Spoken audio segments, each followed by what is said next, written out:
Long ball is going to go for a touchdown. The game's over. Webster Slaughter. Metcalf will go for the score.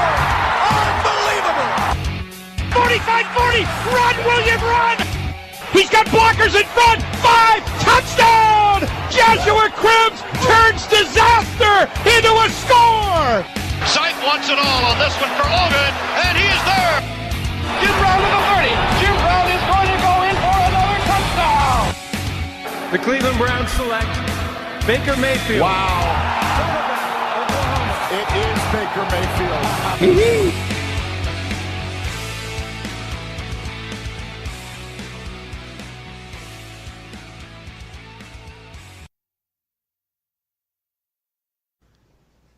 Hello, Cleveland. Welcome to another edition of the 1085 Gridiron Podcast. This is episode 78. I am your host, Jack McCurry, and with me, as always, is my co-host, Anthony Joki, who is on location this week in Seattle, Washington. How you doing, man? I'm doing pretty well. I've had a nice few days start to my vacation out here in Seattle, so I'm really enjoying it. And obviously, yesterday we went to the Browns backers bar to watch the Browns game, and it was a rough one, but it was a hell of a time, so I'm ready to talk some Browns here. Yeah, we'll definitely discuss your experience out there at the Browns backers bar in Seattle, but we are here to talk about yesterday's game. You know, it was another tough defeat. I think Daryl Ryder from 92.3 The Fan put it the best this morning with Ken Carmen and Anthony Lima.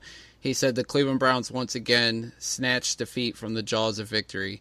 The Browns at one point in the second half were up by 14, and, Oakland came storming back in the fourth quarter due to some turnovers, and, they had it tied up. The Browns took the lead back, and then there was some controversial calls at the end of the game and forced it to overtime. But, Anthony, when you look at this game, are you blaming it more on the officials' calls and mistakes that they made, or are you blaming it more on the fact that the Browns had a 2-touchdown lead and couldn't hold it?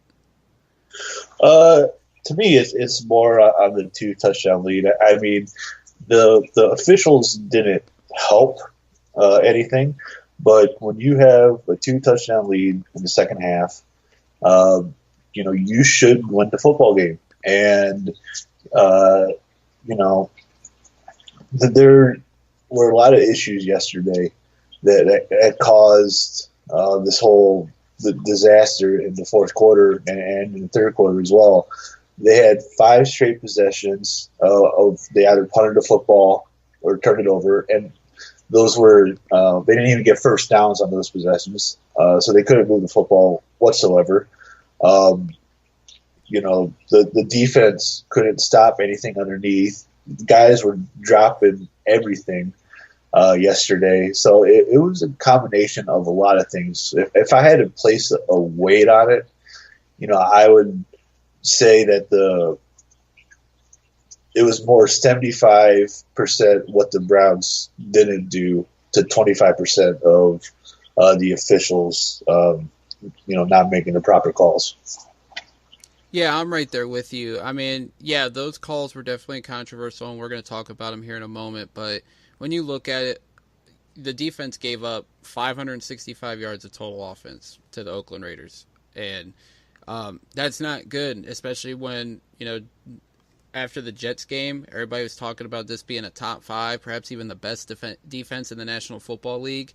You can't do that. And I know Oakland's got some talented players on offense. Derek Carr, Marshawn Lynch, Jordy Nelson, Amari Cooper, Jared Cook. But if you're going to be a top-level defense, and obviously we lost a key contributor on defense yesterday, you still need to at least limit that offense. And, I mean, you look at who we had to play against in the first couple of weeks. Pittsburgh, we limited Ben Roethlisberger and Antonio Brown. New Orleans, we limited Drew Brees and his skill weapons for a little bit until the end of the fourth quarter when the defense was gassed. And then against the Jets, we limited Sam Darnold and the running game after, the momentum shifted our way. But everybody wants to talk about the Carlos Hyde run on 3rd down and 2 late in the fourth quarter. The Browns had the ball, just needed those 2 yards to put the game away. we've watched it back and forth. I don't know how many times in the last 18 hours. Anthony, do you think it was a first down, or do you think that the refs got the call right and forced the Browns to punt late in the fourth quarter? Well, I thought they got it right the first time when he called it a first down. And, just watching the replay, I don't know how they had enough video evidence to overturn it. To me, this is like the opposite of what happened with the JT Barrett thing against Michigan a couple years ago. So if this is payback for that, that's fine. This is always worth it being Michigan. But, I was pretty confident that was a first down. And, after watching the replay multiple times, like I said, I don't know how they had enough to overturn it. And in that situation, they have to be 100% sure. And I guess they were 100% sure that he was short of the line of gain. So, look, there were, you could look at that all you want. If you were 2 inches short, why not go for it at that point? You get that first down, that ball game's over. And where they were at, a field goal wasn't going to beat you anyway. So, they had to score a touchdown. They had to score a 2-point conversion to tie the football game. The defense was struggling in the second half, but, there was still an opportunity there where if you would have gone for the first down on that fourth down and missed it, your defense still could stop them, and they should have stopped them. But, to me, even though they were short, I would have gone for the fourth down at that point. I mean, you have a nice interior line that you've built in free agency with Batonio, Treader, and Zeitler. Sneak the football right up the middle. All you need is 2 inches. You just grab the football, you reach it over the line of gain. That's it. It's a first down. Ball game's over. That's the more issue I had with that whole situation was not going for it on fourth down in that situation. Yeah, I think, like you said, there's only a couple inches to the first down marker. Why not just sneak it up the middle with Baker? But, maybe Hugh and Todd Haley had a little trepidation there because of one of the fumbles that happened, was a botched snap between Treader and Baker, and obviously that's something they need to work on in practice to clean that up. So maybe there was nerves there, that maybe there was another botched snap, but yeah, go for it. They were aggressive in play calling all day long, and then all of a sudden, in a 4th and inches situation, they decide to punt the ball, knowing that their special teams unit has been god-awful through the first 4 games, and they decide to put the ball back in Derek Carr's hands with the weapons he has. I mean, it's a questionable call for sure. The other call that everybody wants to talk about is the fumble that didn't happen, but it did happen. Derek Carr got strip sacked by Myles Garrett and Jannard Avery. Larry Ogunjobi picked it up and was going for a touchdown. And, I know a lot of people are frustrated over that call. My defense is it was on a third down. The Browns got the ball back anyways on a punt.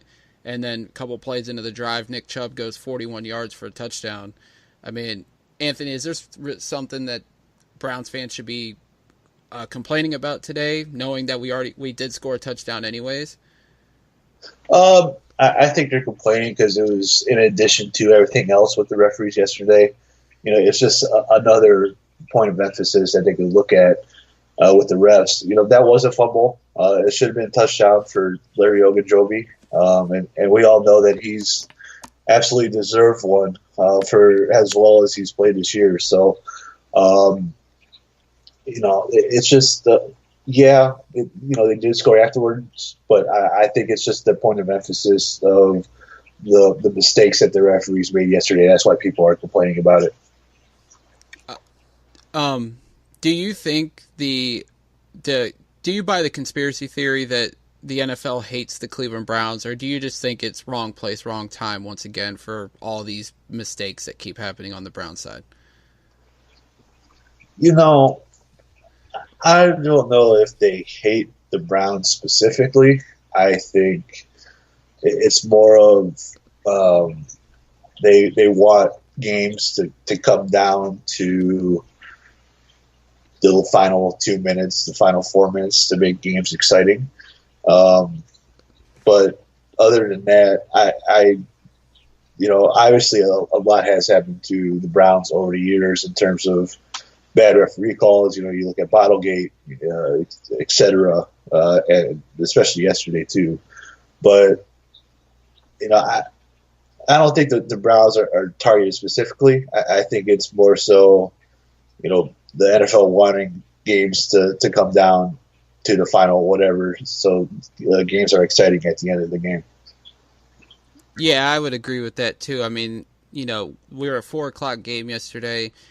There's a belief that, maybe the NFL dragged this out a little bit more so that you have nonstop football from 1:00 all the way through till Sunday night once the Sunday night game was over. And, the Browns game went into 8:00, and by the time that game was over, they were able to transition right into the Sunday night game between Baltimore and Pittsburgh. So, yeah, they could have done this to make it a little bit exciting. I know my one buddy was texting me throughout the game. He goes, Buffalo Wild Wings just called. They want this game to keep going. And, obviously this game went into overtime, and it went down to right down to the end again, the second overtime game the Browns have been in already this season. But let's transition to Baker Mayfield. Yesterday was his first start. I didn't think he played all that bad. You look at the box score, he went 21 of 41 for 295. He had 2 touchdowns, 2 interceptions, and he also fumbled twice. When I go back and look at this game, I only credit him for honestly two of the turnovers. Obviously, the one pick he threw late in the fourth quarter, trying to move the ball down into field goal range. It was a bad decision on his part, trying to force it to Callaway, and it got picked off. And then the one fumble that, he was back in the pocket, and he tried to throw it real quickly, but the offensive line was collapsing around him, and instead of throwing it away, he was trying to make a play, and he got the ball stripped. How do you think he performed yesterday? I thought he performed pretty well. It obviously wasn't perfect. You look at his completions to attempts, he was 21 of 41. It probably should have been closer to 31 of 41 with all the drops that the receivers had yesterday. He is a rookie. He's going to make mistakes, and he made a terrible mistake. You mentioned it there with that throw down to Callaway at the end of regulation. You still have plenty of time on the clock to run a football play. Maybe 2 more at that time. Just throw the ball out of bounds and see if you get in field goal range at that point. You mentioned the botched fumble that he had with Treader. Those things are correctable. But other than that, I thought he played extremely well. You saw him scramble a couple times for first downs. And I love that his first instinct isn't to do that, but when he does need to do it, it's very effective, and he's been able to get first down. So, look, he is a rookie quarterback. There's going to be peaks and valleys all season long with Baker Mayfield. If you remember 2 years ago with Jared Goff, everyone was writing Jared Goff as a bust through those first 8 games. And, it was unfortunate, but you saw what he's been able to do for the last, this season with the Rams. And I'm very excited for what Goff can do. And, when you look at Baker Mayfield, you're probably going to get the same thing with him as well.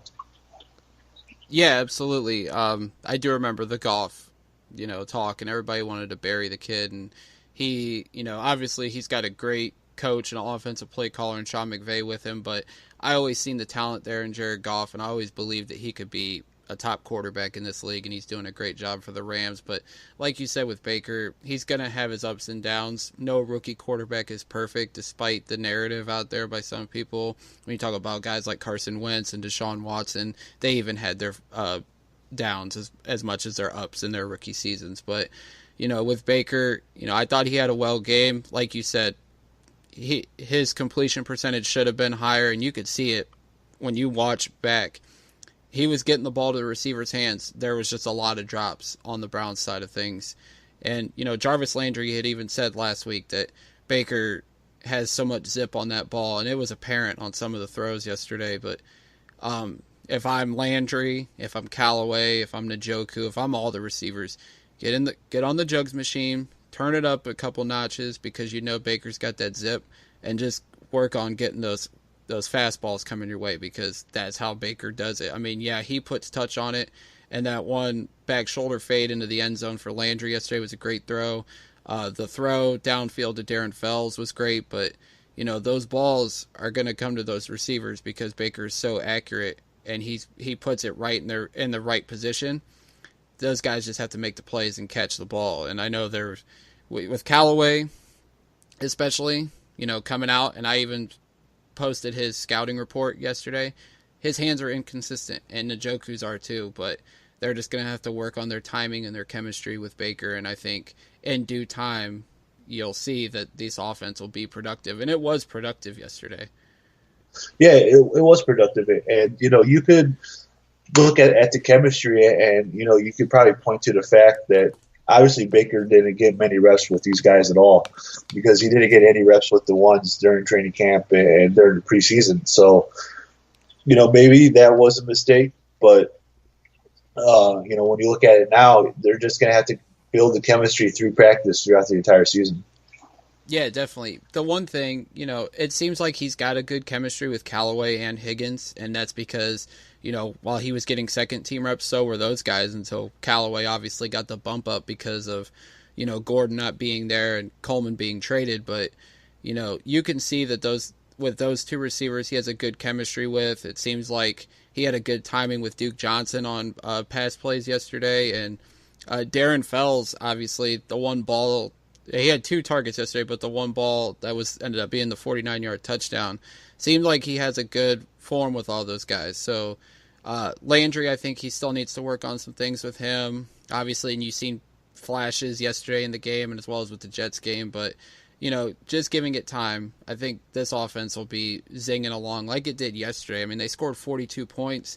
That's the most points they've scored in a game since the 51-45 shootout between the Bengals week 2 of 2007. So, you know, this offense has potential to be high firepower, and I think they could put a lot of points up against any defense, and it was apparent yesterday. Yeah, definitely. You know, you look at the Baker's last 6 quarters; they scored 63 points. That's a great sign for this offense. You know, obviously, I don't know the number off the top of my head for Tyrod Taylor's first 10 quarters, but you know, I think Baker scored more so far than Tyrod has. So, you know, look, this offense is going to go through growing pains because you have a rookie quarterback. And, you know, that's why you need to be effective running football. And I think yesterday, you know, they were beating down that Oakland defensive line with Carlos Hyde. And then you saw when he put Nick Chubb in there, you know, he's a different kind of back. And when Chubb got in there, he had 2 nice long touchdown runs. He had a 63-yarder.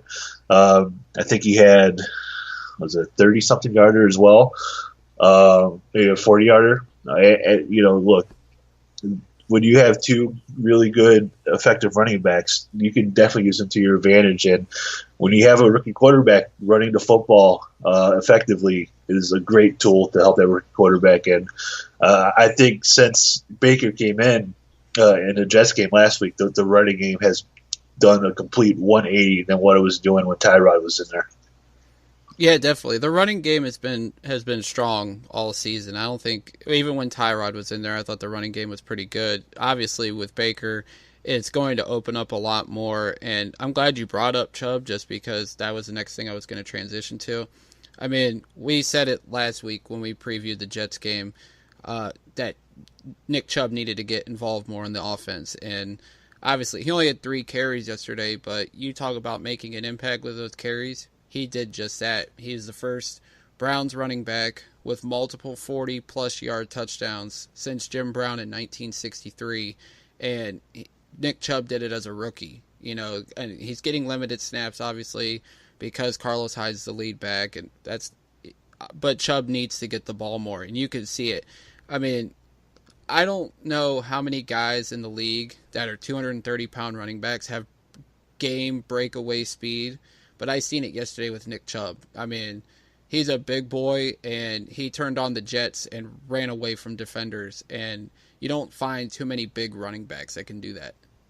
No, you don't. And look, if the Browns aren't going to, if Todd Haley isn't going to play him on offense, Nick Chubb has to do exactly what he did yesterday, make the most of his opportunities. That's the only way that he's going to continue to get more carries is when he does stuff like that. So while he might not get as many carries, as many touches as we want him to, if he continues to make the most of it, he'll find his way into more touches and more carries.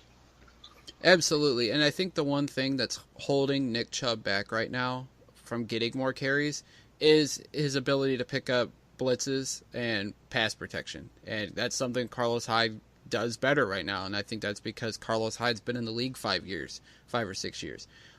Nick Chubb will get better with that. Will he get better at that with more reps? Probably. But he's still got room to grow as a running back. And I think after yesterday, Todd Haley will give Nick Chubb more opportunities to run the football because you can see it's working. He's got 10 carries. He's averaging 14.6 yards a carry.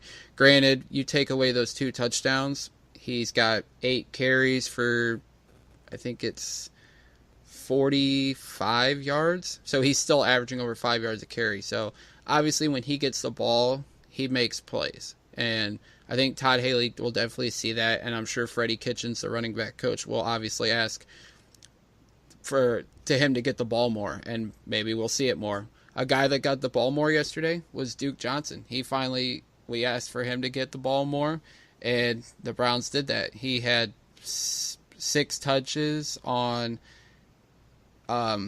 he got targeted 6 times in the passing game, had 4 catches for 45 yards, then he had 2 carries for 11 yards. So maybe, Todd Haley's finally seeing if I get these guys the ball more, it's more opportunities for the ball to get down the field. Obviously, we know what Carlos Hyde is. He's the power back in this group. But, Anthony, do you think we're going to start seeing more of Duke and more of Chubb as the season wears on? I'm hoping so. And, I think they realize that, these 2 guys are really talented and they all need to see the football field. And that's part of what makes it so tough is they're all so talented that it's hard to find snaps for everybody. So, I'm curious to go in and look at the snap counts for yesterday because it's been very one-sided through the first 3 games in terms of snap counts. The majority has gone to Chubb. I would say Duke's gotten about 30% of snap counts, and then you're looking at Chubb, who's got about 5%. So I'm curious to see how that changed yesterday. In terms of the touches, Hyde still got probably about 75-80% of them. Maybe that number needs to come down a little bit, and the other 2 need to go up. But it's just going to take some time, I think, for Haley to find the perfect mix of the touches that these guys need to get. Yeah, looking at it on Pro Football Reference right now, Hyde had 61% of the offensive snaps yesterday with 50. Duke Johnson had 29, which was 35%, and Nick Chubb only had 3. But he played 15 snaps on special teams. Obviously, those numbers are going to change offensively, but I think they will because Chubb showed you that he's a home run hitter when he gets the ball, and he proved that at Georgia, and I think we'll see more of him as the season progresses. Obviously, I think the last thing we need to talk about in this game was the special teams performance. Oh my God, it was terrible. And people told me about Amos Jones when the Browns picked him up from Arizona, but I did not realize how terrible he truly was as a special teams coach. And it has been a disaster through the first 4 weeks. I could argue he should be fired today, but I doubt Hugh Jackson's going to do that. He's not going to make a drastic change, although it looks like it needs to be done. I mean, the protections, the fact that they couldn't line up for a kickoff properly, and just they're not tackling properly. And you've seen it yesterday. Dwayne Harris picked up some big returns on the punt game and helped set Oakland up to score points offensively. So, I mean, Anthony, In that bar yesterday, what was the fan reaction with the special teams performance? It was not very pleasant yesterday. Look, from the combination of the not tackling, not being able to cover kickoff, to the biggest thing that people were upset with were the kick returns. I've had enough of Jabril Peppers on kick return. I don't know who they could put back there, but it better not be him anymore. He better not be returning punts as well. So,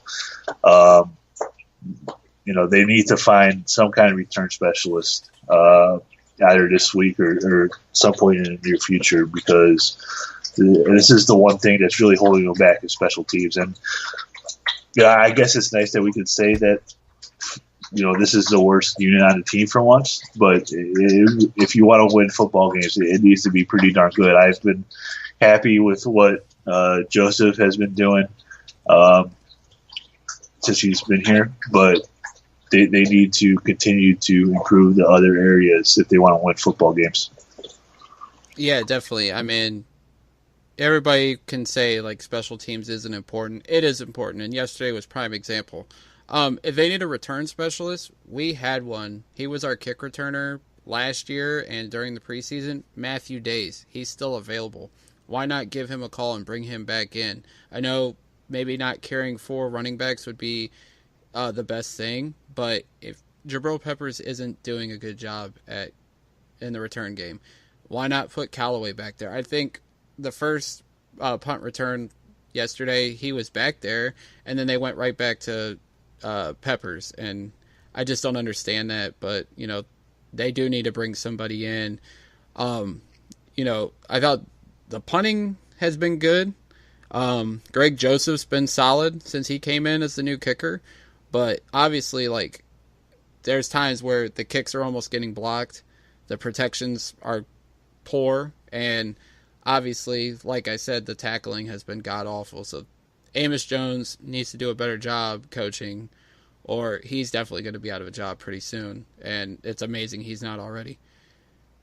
Yeah, I think he's well earned his nickname so far as Infamous Amos. Absolutely. And I just remembered one more thing to talk about. Obviously, the Browns took a blow on defense yesterday with Terrence Mitchell getting hurt in what was a gruesome-looking injury. He walked right off quickly. Hugh Jackson told everybody after the game that Mitchell fractured his forearm, may require season-ending surgery. And it was apparent yesterday when he went off that the defensive scheme changed. T.J. Carey moved over to corner.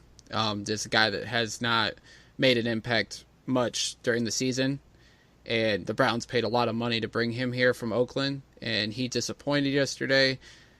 Anthony, what do you think the Browns are going to... Well, first of all, the impact of losing Mitchell, what is it going to mean to this defense, and what would you do to make up for that loss if you were Greg Williams? Obviously the impact's going to be huge. You saw it yesterday. I thought Mitchell has played extremely well through the first, 3.5 weeks of the season. And, that's just the reaction in the bar yesterday when he got up from that tackle and you saw his arm. It was not good, and it sucks to see injuries like that. You did see EJ Gaines come in his spot and get an interception. That was one positive. But other than that, the replacements, didn't do a very good job. And, I think things will change this week. They obviously have to change. But, Greg Williams will have a full week to think of things and think of how he wants to align everybody on defense. I don't know if you move Calhoun into his spot, what do you do? I'm sure Greg will find a way to move everybody around. What's nice is with the secondary is there's so many guys back there that have flexibility. You're able to play them in different positions, and I think that's something that they really looked at in this past offseason was finding, guys that can play corner, play safety, that can play slot corner. As well. So I think that they've done a good job getting guys with versatility, and that's why I think that this week there won't be too much of a problem. Plugging and placing everybody in that secondary. Yeah, I thought E.J. Gaines played well yesterday. Him and Demarius Randall both played well. Carey struggled. I think right now I would focus probably putting Gaines at number 2 corner. Maybe insert Buddy Calhoun in there a little bit to get him on the field because, while he struggled the first couple weeks, I still think he's a key part of that secondary. Keep T.J. Carey in at the nickel. I think that's his best spot. I think that's what earned him his contract with the Browns. But you have to go with what you got. Obviously, guys that we had brought in during preseason for visits and workouts like Rashad Breeland and Pac-Man Jones, they're no longer on the market. So you have to go with what you got. Maybe you call up Jeremiah McKinnon to take Mitchell's spot if he has to go on injured reserve. You have Denzel Rice, who has not performed very well on special teams. Maybe you give him a chance back there, but you have to go with what you got at this point. And it's up to Greg Williams and the coaching staff to coach these guys up and put them in the best position to succeed. So we're going to have to go with what we got. But before we get on out, is Breeland still a free agent? No, he signed with Green Bay late last week. So okay, I missed that then. Yeah, I would like to bring him in. I thought this was a guy that the Browns had targeted early in free agency, but there was an injury and they brought him back in during camp for a look. But he was obviously wanting a multi-year deal, but then he finally signed with Green Bay. So. Props, he's got to make his own decisions, obviously, and he said that Green Bay took a chance when no one else wanted to, but he's obviously not telling the whole story because he wanted his money too, so, but I can't fault him for that, and obviously with what happened with Earl Thomas yesterday, can't fault guys wanting their money in the NFL because... Yes, that Earl Thomas thing yesterday was wonderful. Yeah, but before we get on out of here, I put up a poll on the 1085 Gridiron Twitter page, which you guys can follow at 1085 Gridiron. Who was your top dog of the game? We put up 4 options: Baker Mayfield, Nick Chubb, Demarius Randall, and Joe Schobert. Shout out to Joe Schobert. He had 14 tackles and a sack yesterday. Anthony, out of those 4 choices, who would be your top dog of the game? I'll have to go with Chubb. I mean, this guy came in. He only had 3 carries, but he had 105 yards and 2 touchdowns on those carries. And he should have sealed the game for the Browns late in the fourth quarter when they were able to go up. Was it 42-34 at that point? That should have been the end of the football game, but unfortunately, the defense gave up a touchdown and 2-point conversion after that. But I'll give it to Chubb for giving the Browns what should have been the game-sealing touchdown. Yeah, I would have to go with Nick Chubb, too. He was unbelievable. We talked about it earlier in the show. You don't find too many 230-pound running backs that have breakaway speed. And I'll have to look up the next-gen stats because I'm sure they will tell you just how fast he was going. But, if I had to pick another guy, Demarius Randall. He was all over that secondary yesterday. He had the interception that helped set up one of the Browns' touchdowns. He has been a great acquisition for this defense. And, we were looking for that free safety, and the Browns obviously traded for him and put him back at free safety where he belonged. Green Bay tried to make him a corner, and it didn't work out, but he belongs at free safety for sure, and he keeps us up. We might see him in Hawaii at the end of the season representing the Browns. Yeah, absolutely. Before we get on out of here, is there anything you want to plug? I know you got an interesting project you're doing. Oh, yeah. I've been working with Jake Burns, who, we've had on the show before. I've been building some graphics for him. So if you want to check those out, be sure to follow the Browns Breakdown Twitter handle. It's Browns, or it's Browns Film Breakdown. My bad. It's Browns Film BKD. So be sure to check that out. And obviously, You guys know where to follow the podcast at 35 Gridiron on Twitter and on Facebook as well. You can find the podcast at all platforms that you can listen to. There you go. Yep. As always, you can follow me on Twitter at jmccurrycle. You can check out my website, thenorthcoastsports.com, for all the latest on the Browns, the Cavs. Their season's getting started here in the next couple weeks. And, of course, the Indians, as their another run in October begins this coming weekend against Houston. So be on the lookout for Indians postseason coverage on thenorthcoastsports.com.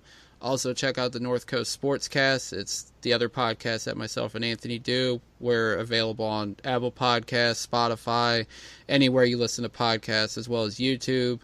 Hopefully, we'll get a new episode out to you guys soon, talking about the Indians and the Cavs as the Indians keep rolling and the Cavs are getting started. And as we get on out of here, as Anthony will always ends the show with, I will end the show as well with a Go Browns.